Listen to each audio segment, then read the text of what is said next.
Hello বন্ধুরা, কেমন আছেন? আপনাদের সামনে নতুন একটা ভিডিও নিয়ে হাজির হলাম।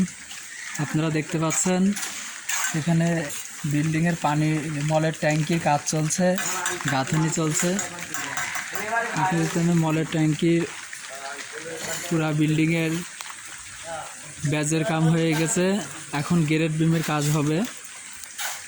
আপনারা দেখতে পাচ্ছেন এখানে ট্যাঙ্কি, দুইটা ট্যাঙ্কি করা হচ্ছে, এই একটা ট্যাঙ্কি এবং এই একটা ট্যাঙ্কির কাজ চলছে। এটা হচ্ছে পানির ট্যাঙ্কি, এটা পানি থাকবে চারিদিকে। 8 সিসি ঢালাই প্লাস গাঁথনি দুটাই আছে। এবং আপনারা দেখতে পাচ্ছেন এই একটা গাঁথনি চলছে, অনেক বৃষ্টির ভিতর মিস্ত্রিরা কষ্ট করে গাঁথনি করছে ভিজে পুড়ে। আপনি দেখতে অনেক বড় একটা ট্যাঙ্কি, আপনারা দেখেছেন গাঁথনে লম্বাই ট্যাঙ্কিটা অনেক বড় লম্বায় আছে, আপনার না হলে 18 ফিট লম্বা এবং চওড়াই 10 ফিটের উপরে।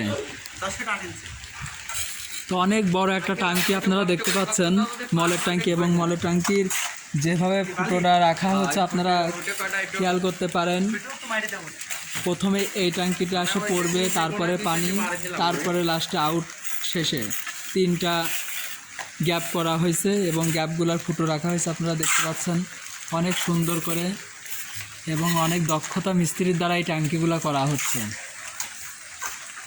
এবং অনেক বড়। এরপরে 6 ইঞ্চি ঢালাই দিয়ে ট্যাঙ্কি স্ল্যাব করে এটা গাড়ি গ্যারেজ হবে। আপনারা দেখতে পাচ্ছেন দর্শক। ভিডিওটা ভালো লাগলে লাইক, শেয়ার, কমেন্ট করবেন এবং যদি কোনো মন্তব্য থাকে তাহলে কমেন্টে জানাবেন আশা করি। ধন্যবাদ সবাই।